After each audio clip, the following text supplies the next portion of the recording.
Puji Tuhan. Saya bersyukur untuk padang pengembalaan ini. Tidak ada domba yang terlantar atau tersesat. Mau ribuan atau berlaksa-laksa, setiap jiwa berharga. Tahukah, Yesus menghitung jumlah rambut di kepala kita.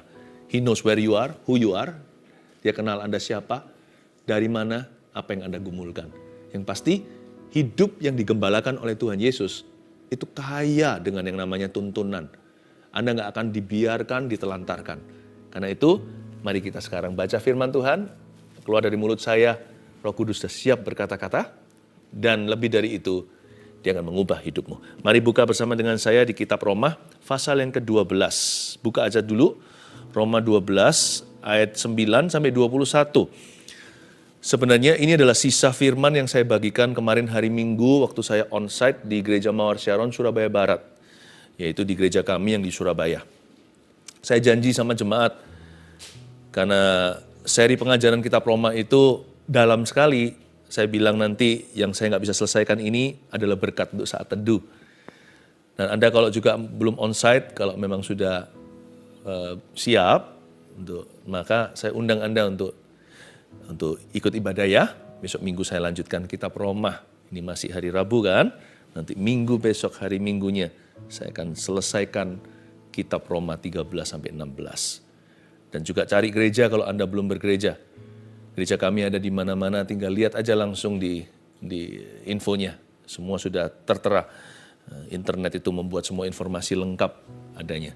Nah, Roma 12 ayat 9, ambil catatan. Kali ini gini, saya tidak akan memberikan poin 1, 2, 3. Jadi tolong Anda mencatat dengan seksama. Nanti catatannya kalau bisa, kalau nggak keberatan, di-share di komentar. Supaya nanti keluarga saat teduhmu yang lainnya itu bisa saling melihat tulisan atau yang rangkuman Anda. Bukankah indah ya? Bukan menyontek ini, tapi tuker catatan. Dan kita lihat rema-rema itu bisa jadi kaya waktu kita bagikan. Orang lain pun diberkati karenanya. Ya, saya rasa Anda sudah cukup dewasa setelah hampir 2 tahun saat teduh bersama. Saya yakin Anda sudah bisa dan pandai merangkum dan menangkap isi hati Allah. Di sini judulnya di Alkitab Indonesia kita, nasihat untuk hidup dalam kasih. Ini nasihat Rasul Paulus kepada jemaatnya di Roma. Kepada jemaat Tuhan di Roma maksud saya. Paulus itu hatinya gembala, sekalipun misinya rasuli. Jadi saya kok merasakan lewat ayat-ayat yang saya akan bacakan dan jelaskan, saya rasakan kasih Tuhan loh untuk Anda. Gembala Agung itu yang memberi nasihat. Saya saja bisa rasa cinta sama keluarga saat teduh, apalagi Tuhan Yesus. Nasihat gembala untuk kita. Ya, semua domba akan diberi makan. Ayat 9, hendaklah kasih itu jangan pura-pura. Jauhilah yang jahat dan lakukanlah yang baik. Satu persatu dulu ya. Alkitab mengatakan dengan jelas kasih nggak boleh pura-pura loh. Jadikan kasih itu motivasi segala sesuatu. Dalam hidup kita ya. Pokoknya apa-apa itu tolak ukurnya kasih. Kasih itu setia, kasih lemah lembut, kasih rendah hati. Kita sombong nggak? Kita egois nggak mikirin diri sendiri atau kepentingan orang lain, minimal kepentingan bersama. Kasih itu harus jadi motivasi di balik segala sesuatu yang kita lakukan hari ini. Setiap keputusan harus ditimbang dengan kasih.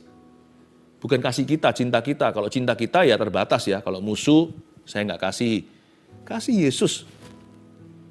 Bukankah kita diselamatkan oleh karena Yesus mengasihi kita dan mati di kayu salib? Hendaklah kasih itu jangan pura-pura. Sebab kalau kasih campur pura-pura, ya berarti bukan kasih dong. Itu namanya kemunafikan. Itu namanya sandiwara. Pastikan kita orang luar dalam sama. Bukan berarti jadi orang bodoh, ngomong apa adanya, nggak suka, kita langsung lampiaskan. Ya kan? Kalau kita nggak seneng sama sesuatu, langsung utarakan, pakai hikmat. Tapi kita nggak boleh pura-pura. Ya, pastikan ya kita tidak jatuh dalam dosa kemunafikan. Topeng tidak boleh dipasang. Kasih itu harus tulus dari dalam sini. Karena di dalam sini ada Yesus. Nah, banyak yang bisa dicatat ini sudah. Nggak hanya berhenti di situ, 9b berkata begini, jauhilah yang jahat dan lakukanlah yang baik. Wow, biasanya orang cuma mau salah satu. Mereka pilih satu di antara dua. Aku mau jauh yang jahat udah pokoknya aku hindari orang itu. Pokoknya aku nggak balas dia. Tapi suruh saya kasih, kalau saya disuruh kasih pipi kiri, nggak mau. Kalau saya suruh berbuat baik pada orang yang jahatin aku, nggak bersedia, nggak sudi. Dia nggak saya balas aja, udah beruntung sekali. Kalau saya tidak membalas dendam ya, kenapa saya harus balas budi? Ayat ini, 9b ini, bukan hanya kita disuruh tidak boleh balas dendam, tapi kita juga disuruh balas budi. Jangan pilih salah satu. You have to do both. Karena Kristus memberi kita kekuatan. Jauhi yang jahat dulu, tapi jangan berhenti di situ. Jalan mil kedua, lakukanlah yang baik. Melampaui ekspektasi manusia, sehingga orang lihat, wih Kristen banget orang ini. Sebab hanya anak Tuhan yang bisa begini. Kalau orang dunia samalah. Kamu jahat sama saya jahat sama kamu. Kamu baik sama saya baik sama kamu. Kalau kita kan beda. Kita itu saksi hidup. Tapi Pastor Philip itu susah, makanya ada Yesus kan. Karena kita punya Roh Kudus, kita punya supernatural ability, kita ini semua super power di dalam. Roh di dalam kita lebih besar daripada roh yang ada dalam dunia, dan lebih besar daripada feeling atau perasaanmu. Jangan pilih salah satu ya, ingat ya, standar kita ganda. Standar kita bukan punya standar ganda, maksudnya pelin-pelan. Standar kita itu double porsi, maksud saya itu. Kita tidak berhenti sampai menjauhi yang jahat, tapi juga melakukan yang baik. Pastor Philip, yang penting saya nggak berdosa kan cukup kan? Enggak. Lanjutkan, layani Tuhan. Ya, saya nggak jadi batu sandungan kan? Udah baik. Ya toh? Oh, jangan berhenti sampai sana. Jangan hanya tidak menjadi batu sandungan, tapi juga jadi seorang yang memenangkan jiwa. Jangan berhenti sampai aku nggak menyandungmu, tapi lanjutkan sampai aku peduli sama dirimu, maka aku bawa Injil kepadamu. Lakukanlah yang baik, bukan hanya jauhi yang jahat. Ayat 10. Hendaklah kamu saling mengasihi sebagai saudara dan saling mendahului dalam memberi hormat. Pertama saling mengasihi, lalu saling mendahului. Orang Kristen itu anak Tuhan, ya, yang namanya seseorang yang digembalakan oleh Tuhan Yesus pasti ambil inisiatif untuk perkara-perkara yang baik. Jangan jadi follower kalau dalam kerajaan Allah. Rugi kita semua leader. Bukan leader gini loh ya, aku minta posisi di gereja atau di perusahaan. Itu nanti tunggu promosi Tuhan, itu biarkan kepercayaan. Karena orang percaya melihat buah dan buktimu, orang memberikan kepercayaan lebih. Termasuk status jadi lebih tinggi. Itu jangan menuntut ya. Yang dimaksudkan dengan saling mendahului ini adalah memberi hormat. Itu dalam kewajiban, bukan bicara soal haknya. Kalau soal kewajiban kita sebagai anak Tuhan, sebagai warga negara yang baik, sebagai ayah yang mengasihi keluarganya, sebagai istri yang tunduk pada suaminya, sebagai anak-anak yang patuh sama orang tuanya. Pokoknya kalau itu kewajiban kita, dahului, jangan tunggu orang lain berubah. Kamu berubah dulu baru saya berubah. Jangan begitu. Itu bukan orang Kristen yang kayak demikian. Anak Tuhan beda. Jangan tunggu orang lain berubah. Take the initiative. Be a leader in everything good. Jadilah pemimpin dalam hal-hal yang bagus. Hal-hal yang baik. Yang berkenan kepada Allah dan yang sempurna. Jadi leader, jangan jadi follower. Banyak orang itu jadi pengikut saja. Kalau dia melakukan kebaikan itu, saya ikut Kalau nggak ada, ya sudah saya diam saja. Seolah-olah nggak terjadi apa-apa. Jangan toleh kanan kiri. Lihat Yesus. Kalau itu perintah Yesus apalagi. Kalau kita tahu itu kehendak Allah, lakukan. Tuhan beserta. Nanti orang lain akan terinspirasi dan mengikuti Anda. Jangan ikut-ikutan. Ya. Ayat 11. Janganlah hendaknya kerajinanmu kendor. Biarlah rohmu menyala-nyala dan layanilah Tuhan. Ini hebat sekali. Kerajinan nggak boleh kendor. Nggak berhenti di situ. Tapi sampai rohnya nyala-nyala. Standar kita bukan hanya nggak malas saja. Standar kita itu berapi-api untuk Tuhan. Tapi Pastor Philip kan melakukan pekerjaan yang Pastor Philip cinta. Saya ini loh nggak suka sama pekerjaan saya.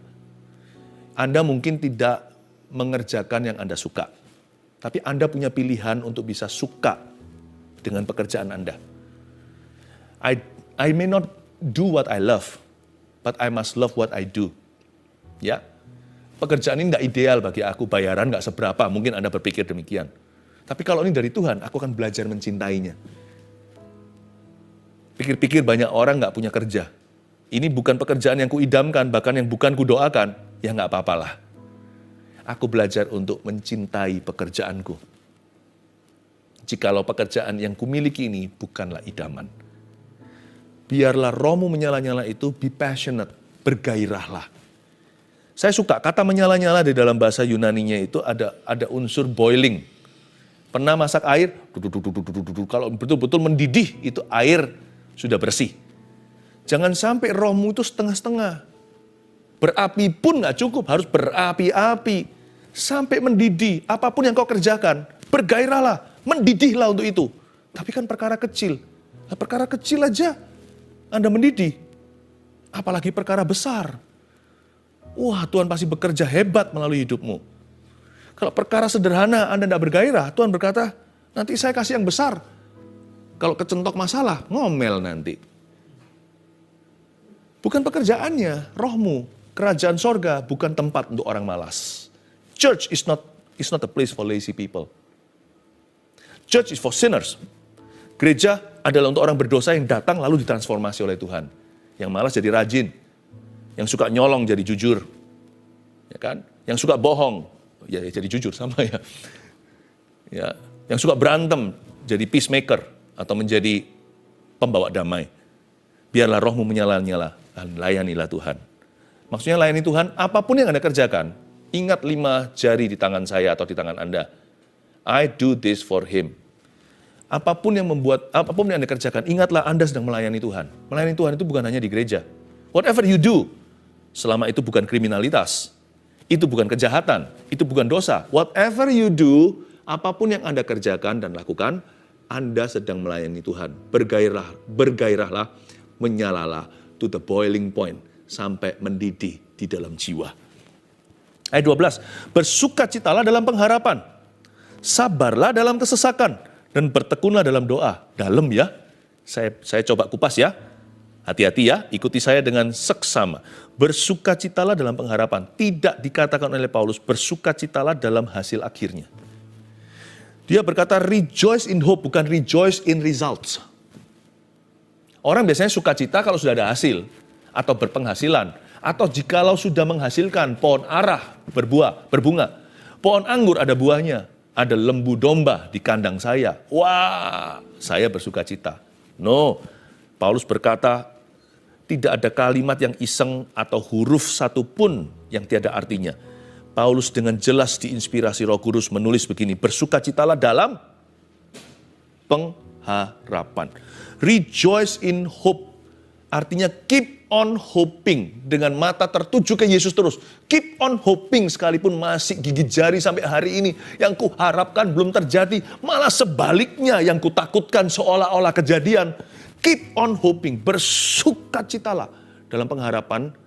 Sukacita di sini bukan gembira, bukan happy. Sukacita ini knowing, tahu bahwa Allahku tidak akan mengecewakan aku pada akhirnya. Bersukacitalah dalam pengharapan, bukan pada hasil akhirnya. Jangan coba main tenis dengan lihat scoreboardnya atau papan angka. Nanti di-smash terus sama lawan. Kita harus tahu pengharapan kita itu seperti jangkar yang aman di balik jiwa. Kita tahu Tuhan kita tidak bisa berdusta karena Dialah kebenaran. Akulah jalan, kebenaran, dan hidup. Tidak ada pertukaran bayangan. Tuhan itu nggak pelin-pelan dan Tuhan itu luar dalam sama. Nggak ada orang yang paling mudah untuk kita kenal. Manusia itu lebih susah. Mungkin kita pernah sekali komentar gini, saya kira saya kenal dia, ternyata saya tidak kenal orang itu. Ya kan, manusia itu penuh dengan pertukaran bayangan. Tuhan nggak gitu. Kenapa saya percaya Tuhan itu mudah? Karena Tuhan itu mudah dipercaya. Bersukacitalah dalam pengharapan. Kalau Alkitab berkata A, itu A. Kalau Alkitab berkata Z, itu Z. Udah jangan dibolak-balik. Tuhan kita nggak berdusta. Saya pegang teguh. Iman saya sederhana, kayak anak kecil. Bersukacitalah dalam pengharapan. Enak loh kalau kita kayak gini. Kita nggak lihat result dulu, nggak lihat hasil. Nanti kalau lihat hasil, roller coaster. Hasil bagus, naik semangatnya. Hasil buruk, putus asa. Begini terus jantung siapa bisa tahan? Dengar komentar orang, sempoyongan. Nanti orang ngomong yang enak, kita terangkat. Nanti kalau kurang sedap, kita menangis sendirian. Aduh nggak enak ya, makanya nggak bisa sukacita hidupnya. Stres melulu. Bersukacitalah dalam pengharapan. Sabarlah dalam kesesakan. Saya suka ini, sabar dalam kesesakan. Kata kesesakan di sini adalah tribulation. Ini bukan problema biasa loh. Kalau hanya masalah kecil-kecil saja, ya siapa saja bisa sabar. Masalahku besar. Mungkin Anda ngomong begitu ya, makanya saya coba jelaskan. Bahasa Indonesia kesesakan ini bukan kesulitan. Kalau kesulitan masih di level biasa. Moderat lah. Mungkin masih beginner, mediate. Tapi ini sudah advance. Karena kesesakan itu artinya tribulasi, artinya problema yang aduhai di luar kepala yang rasanya kayak mau bunuh diri. Kira-kira gitu, bahasa sehari-harinya, bahasa kasarannya. Dan Tuhan bilang melalui Paulus, sabarlah. Kata sabar di sini bukan pasif, bukan menjadi pasif. Sabar itu artinya pasrah ya, terserah. Sabar di sini itu adalah kata aktivitas. Tahu nggak? Bersabar itu adalah sebuah pekerjaan, tapi pekerjaan roh di dalam diri kita. Bersabar dalam kesesakan itu artinya keep on pressing on. Tekan terus ke depan, rasanya susah memuji, memuji sekali lagi. Rasanya mau bolos saat teduh, nggak boleh, aku harus ikut live-nya hari ini. Kayaknya nggak mampu mengampuni, tapi kita dengan berdarah-darah nangis, sudah nangis, nggak tahu, nggak keruan. Satu level lagi mungkin berubah peluhnya menjadi merah. Kita berkata, Tuhan aku susah ngampuni orang ini, tapi aku ampuni dia, jujur nih, dengan kasih Yesus karena aku gak mampu. Press on, sabar dalam kesesakan itu, tekan ke depan. Dan bertekunlah dalam doa, itu dia. Ditambahkan, teruslah berdoa. Rajin masuk hadirat Allah, karena di situ kita dikuatkan selalu. Ayat 13. Bantulah dalam kekurangan orang-orang kudus dan usahakanlah dirimu untuk selalu memberikan tumpangan. Ini bagus ayat 13. Kata bantulah dalam kekurangan orang-orang kudus itu menunjukkan dan membuktikan bahwa kalau kita mau mengasihi seseorang, kasihilah dengan cara yang praktis juga. Suami istri itu harusnya saling melengkapi. Ya, misalkan 70-30. Ya, sang suami kalau seorang hamba Tuhan, 70% memperhatikan kerohanian, itu tugas besar sekali. Itu tanggung jawab yang sangat luar biasa. Kalau tidak konsentrasi penuh, pasti gagal total. 30% bisa pikirkan praktis. Tapi alangkah baiknya kalau istrinya itu 70% praktis. Ya, bukan berarti kerohaniannya cuma 30%. Ini bukan bicara tentang saham kerohanian. Ini bicara tentang fungsional, bicara tentang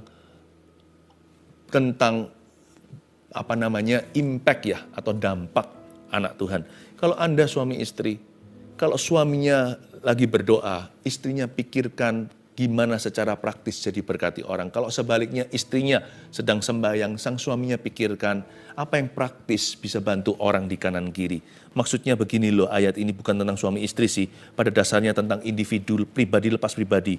Kalau kita mengaku kita punya kasih Yesus, belajar mengasihi secara praktis juga. Love must be practical. Lalu ada kalimat ini, usahakanlah dirimu untuk selalu memberikan tumpangan. Kata tumpangan di situ itu luar biasa maknanya. Tumpangan dalam bahasa Yunani itu artinya love for strangers. Hebat ya. Kalau tadi itu kan bantulah orang-orang kudus. Sekarang berilah tumpangan. Kata tumpangan artinya hospitality dalam bahasa Inggrisnya. Itu punya makna kasihlah orang-orang yang tidak kau kenal. Kata tumpangan itu berarti cintai mereka yang tidak familiar dengan Anda. Beda ras, beda budaya. Seseorang yang tidak ada di dalam lingkup aman atau zona nyaman Anda. Bukan orang-orang yang kerap kali sudah terasa kerabat dengan dirimu, yang mudah sekali Anda bantu, Anda tolong, atau bagi fasilitas dengan orang tersebut. Enggak. Tapi seseorang yang sifatnya dari budaya planet lain dibanding dengan Anda. Kayaknya beda sekali. Bukan dari gereja yang sama. Lalu Alkitab mengatakan, be hospitable. Ini bukan berarti kita disuruh terus sembarang jemput orang di jalanan bawa pulang ke rumah. Jangan-jangan nanti penjahat ya kan. Maksud saya begini loh, jangan diskriminasi sama orang. Jangan prejudisme. Kadang-kadang malaikat Tuhan menyamar jadi orang-orang yang sama sekali Anda tidak terbeban. Merasa kalau ini sih aku nggak pernah rasa mesti harus bantu. Siapa tahu ternyata malaikat yang menyamar hari itu. Bapak, Ibu, Saudara, keluarga Saat Teduh, be hospitable to people. Termasuk strangers, orang-orang yang belum Anda kenal. Ya, kita harus berhikmat tentunya, tidak gegabah. Tapi dalam nama hikmat banyak orang menahan kebaikan, apalagi kebajikan dan kemurahan. Don't do that. Sometimes kita lagi setir naik motor kali, uang kita pas-pasan. Kita lihat ada satu bapak-bapak di sana pulang nggak minta-minta kok. Ya kan? Bawa mungkin kulakannya dia atau jualan, mungkin hanya mungkin roti-roti atau apa. Ya kita tahu dia di rumah punya keluarga, mungkin ada anak yang menunggu. 50.000 sangat berarti, 50.000 rupiah maksudnya. Ya, bagi dia jual satu itu berapa, Anda kira-kira lah satu roti itu berapa, atau satu bipang, atau apa, Anda putar balik, kasih dia. Nggak usah didokumentasi, nggak usah pakai selfie. Nggak usah masuk di dalam IG story. Nggak perlu, kasih itu. Berilah tumpangan. Itu akan jadi transport fee buat dia, pulang ke rumah. Atau anaknya berkata, wah kok dapat segitu. Anaknya bisa beli sesuatu yang mereka hanya dambakan biasanya. Saya cuma kasih Anda contoh-contoh aja. Tapi saya percaya nanti Roh Kudus akan memberi Anda aplikasi sendiri. Sebab saya tahu di balik ini semua adalah tuntunan Sang Gembala. Berkatilah ayat 14, siapa yang menganiaya kamu? Berkatilah dan jangan mengutuk. Susah ini Pastor Philip suruh berkati, masa orang kutuki kita berkati? Sebenarnya kalau Anda lihat, bukan pada lubang donat, Anda melihat pada kuenya, Anda akan menemukan Tuhan itu mau memberkati kita loh. Ini bukan berkati orang yang mengutukimu.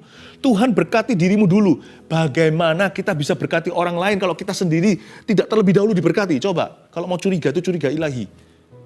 Susah Tuhan. Nah, kita pikirannya hanya memberi. Kita lupa bagian menerimanya.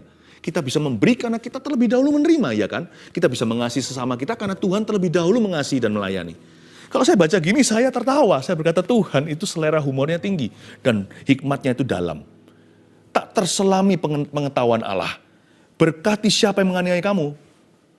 Berarti orang yang menganiaya kita nggak diberkati sampai butuh kita berkati dia. Berarti orang yang menganiaya kita mungkin dikutuki sampai kita butuh untuk memberkatinya. Berarti kita sekalipun dianiaya sama dia, kita tetap diberkati, ya kan? Makanya kita bisa bagi-bagi. Hanya orang yang punya berkat yang bisa jadi berkat, ya kan? Kalau saya punya lebih, maka saya bisa bagi kan, 50.000 tadi contohnya. Nah, kalau saya sendiri kelaparan mana bisa? Saya kasih dia 5.000 rupiah. Berarti kan saya punya uangnya. Berarti kan saya punya sesuatu yang lebih untuk saya bagikan. Berkatilah siapa yang menganiaya kamu. Kasihan yang menganiaya kita. Sampai butuh berkat dari diri kita. Kita sendiri loh dianiaya dia juga terus diberkati, buktinya masih bisa berbagi. Hebat ya, Tuhan tuh hebat sekali, pengetahuannya tak terselami. Berkati jangan mengutuk. Do not harbor a hateful attitude. Jangan simpan kepahitan, kebencian itu jangan dipendam, nanti jadi penyakit. Sometimes ya kayak gini tuh tricky, kita harus hati-hati. Saya sendiri juga tidak sedikit, tidak jarang-jarang juga mungkin diperlakukan dengan cara yang tidak baik. Namanya Anda harus tahu kalau Anda juga, apalagi kami, profesi kami sebagai pendeta itu pro kontra. Selalu di mana-mana. Nggak akan bisa menyenangkan semua orang. But I have decided to be more careful. Paling tidak untuk sangat hati-hati. Tidak menyimpan hateful attitude. Sikap hati benci. Ayat 15. Ayo diberkati Tuhan ya. Masih bisa ikut ya. Saya nanti mau lihat sih. Saya akan dengar dari tim juga. Komentar-komentar nanti diisi dengan catatan. Saya mau lihat Anda sehebat apa mencatat sesuatu yang sifatnya seperti ini. Ya, sesuatu yang mengalir dari Roh Kudus. Seperti yang Anda dengarkan. Saya mau lihat catatan Anda. Bersukacitalah dengan orang yang bersukacita, ayat 15, dan menangislah dengan orang yang menangis. Ini bukan disuruh sebentar nangis, sebentar tertawa, bukan kayak anak kecil. Ini artinya ayat 15 pada dasarnya kita disuruh untuk peka dengan perasaan orang lain. Jangan melulu mikirin perasaan diri sendiri. Orang lain juga punya perasaan loh. Suami Anda juga punya perasaan. Jangan terus selalu tentang dirimu. Kita semua pernah bersalah dalam hal-hal seperti ini. Istri terhadap suami, suami terhadap istri. Pokoknya orang lain punya perasaan. Jangan lupa, ingatkan dirimu sendiri. Belajar peka. Menangislah dengan orang yang menangis. Siapa yang menangisnya lebih terseduh-seduh? Ya, yang ngalami masalah. Tapi minimal ketika kita tetes mata, mungkin dia meratapi, kita hanya menangis biasa. Tapi kalau kita peka, kita lebih bisa jadi berkat buat orang yang kita layani. Bersukacitalah dengan orang yang bersukacita. Ini kadang-kadang gampang didengar dan dibaca daripada dilakukan. Apalagi kalau kita sendiri lagi susah, lihat orang lain lagi happy, wah nggak gampang bersukacita sama mereka. Apalagi jikalau yang membuat kita susah itu yang membuat mereka happy, paham maksud saya? Saya kekurangan di area ini, dia diberkati Tuhan di area yang sama. Mana bisa saya bangga? Minimal, kalau bangga terlalu muluk lah. Mana bisa saya itu bergembira untuk sukses orang itu? Suksesnya itu yang kuinginkan, tapi tidak terjadi atasku. Ayat ini nggak gampang, tapi kalau Anda bisa, Anda akan dipandang lulus ujian di hadapan Tuhan. Berkat mengalir dengan mudah ke hati yang sudah diberkati. Bersukacitalah dengan orang yang bersukacita. Bisa nggak kita happy untuk sukses orang lain? Bisa nggak kita bangga teman kita lebih bagus nilainya, padahal belajarnya kita lebih susah. Bisa nggak lihat pelayanan nih, gereja lain bertumbuh.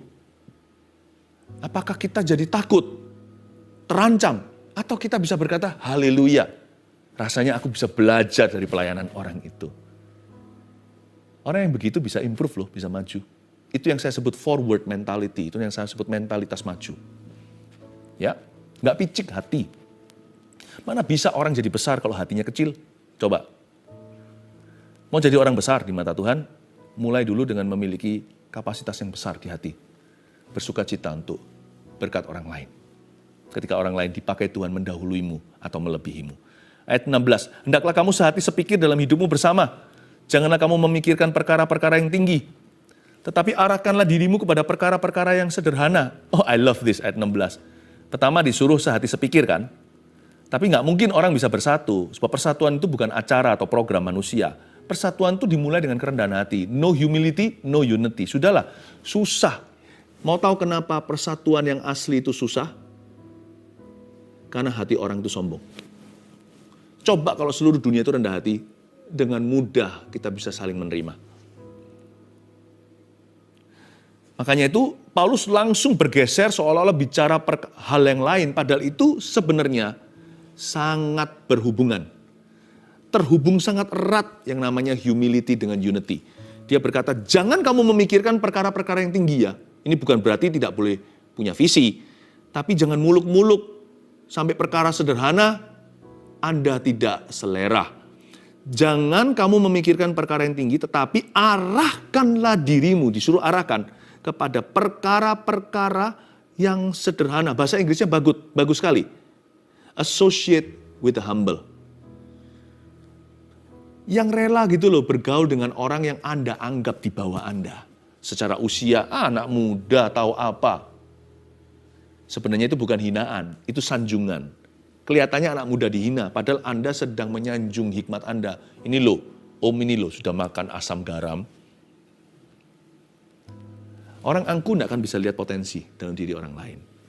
Dan dia juga akan kehabisan peran dalam diri orang lain. Karena dia tidak berguna dalam diri orang itu selain menghakiminya. Makanya itu penting sekali punya humble mindset. Kita punya watak yang rendah hati itu perlu. Buat satu goal, orang Kristen anak Tuhan yang digembalakan oleh Kristus ayat 16. Arahkan diri pada perkara sederhana, jangan mikirkan perkara yang tinggi. Buat satu goal dalam hidup kita. Tidak boleh ada anak Tuhan yang jadi social climber atau gold digger. Ingat ya, jangan jadi orang Kristen anak Tuhan yang gold digger, penggali emas, bukan tambang emas yang sah. Mencari keuntungan dari sesama, itu orang punya ini, gua baikin dia supaya dapat sesuatu dari orang itu. Nggak boleh gitu. Social climber, kita sama orang itu rasanya secara status sosial di atas kita, nanti kita pakai nama orang itu. Lu tahu enggak, saya kenal siapa, saya makan sama siapa. Kemarin ini sama itu, tahu nggak kita kerja sama, dan sebagainya. Don't be like that lah. Jangan jadi gitulah, apa untungnya kalau orang itu dengar kita malu loh. Soalnya orang itu nggak bangga-banggain kita. Kita yang bangga-banggain, padahal orang itu nggak tahu. Ya kan? Foto sih nggak apa-apa, tetapi kalau kita merasa bahwa itu mengangkat status, disitulah masalah kita. Dari sejak dulu motivasi kita adalah diri sendiri, bukan kasih. Don't be a social climber. Jangan jadi gold digger. Jangan memikirkan perkara lebih tinggi, arahkan ke perkara yang sederhana. Ya, cepat saja ayat 17, jangan membalas kejahatan dengan kejahatan, lakukanlah apa yang baik bagi semua orang. Cukup jelas, saya tidak perlu bahas. Ayat 18, sedapat-dapatnya kalau hal itu bergantung padamu, hiduplah dalam perdamaian dengan semua orang. Ayat 18 ini realistis sekali, berarti nggak selalu dapat ya, betul ya? Sedapatnya itu berarti kan nggak selalu bisa. Karena dibutuhkan 2 orang untuk tenggo, tepuk tangan butuh 2 tangan. Kalau nggak kena ya nggak kena, nggak ada suara. Jadi yang penting di sini artinya, asal hatimu rendah hati, selalu jadi sisi yang rela berbaikan. Selalu jadi sisi yang rela bersatu. Meskipun tidak tentu disambut sebelah tangan.